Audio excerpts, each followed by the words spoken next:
Hi, this is Richard Murray with another session of Parking Lot Theology.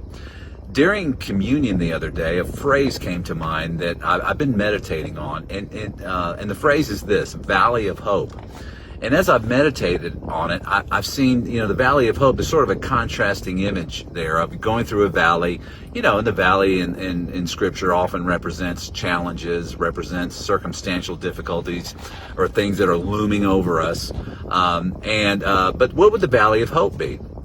And I've really come to realize how important hope is to our lives. There are three things that abide, the three abiders, and the three abiders instead of the three Avengers. But no, seriously though, the three abiders are faith, hope, and love. Those are the three things that abide. And they're not really three different things. They're part of the same thing. Because wherever hope is, there's faith. And wherever faith and hope are, there's love. Faith is the substance of things hoped for.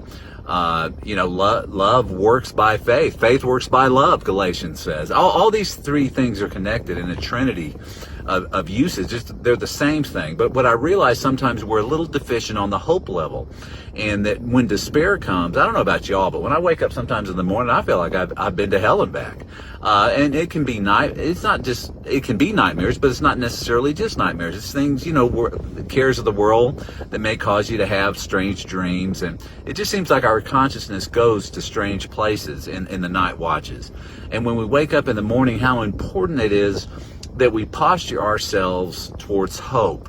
And we do that through communion is one way to do it, but singing songs, singing spiritual songs, humming, any of these things, confessing Scripture, thinking good thoughts. But, I read something the other week about dopamine, that it's good these are things you can do in the morning to put your dopamine levels up, and that's the chemical that releases pleasure to you.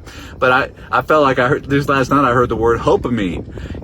Let's get some hopamine flowing in the mornings. Because it's so easy to walk by sight, to walk by circumstances, and to let those things hover over us. And they can infect us and keep us in the shadows. But hope is when we put all those things aside and we posture our soul.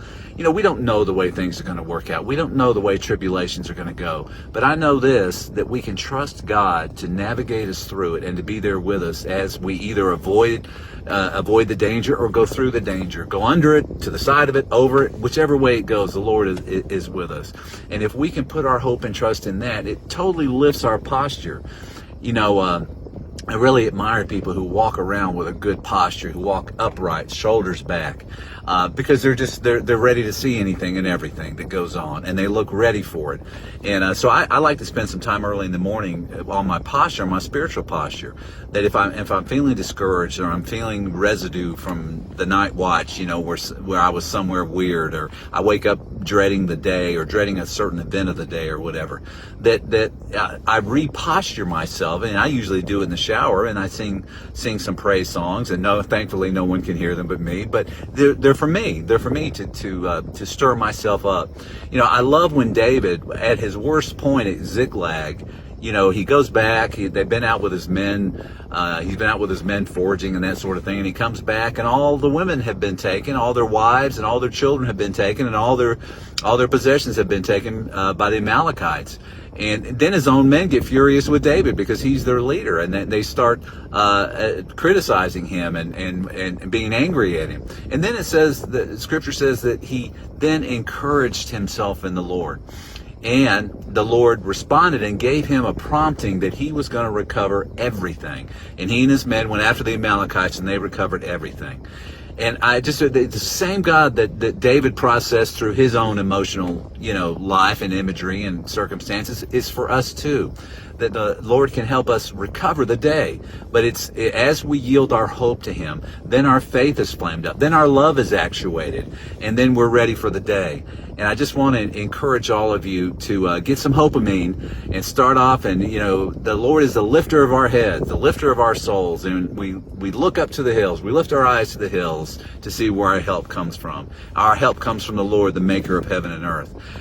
So I'm just excited about that, and whatever hope means, and you may need to reevaluate everything about hope, that what I've said in your own language and what means something to you. But I know this, starting off in the day, don't let the despair strangle you like a python, slowly trying to circle you and keep you in the shadows all day. Come out into the light as he is in the light. And we're children of the light. So I hope that blesses you. God bless y'all.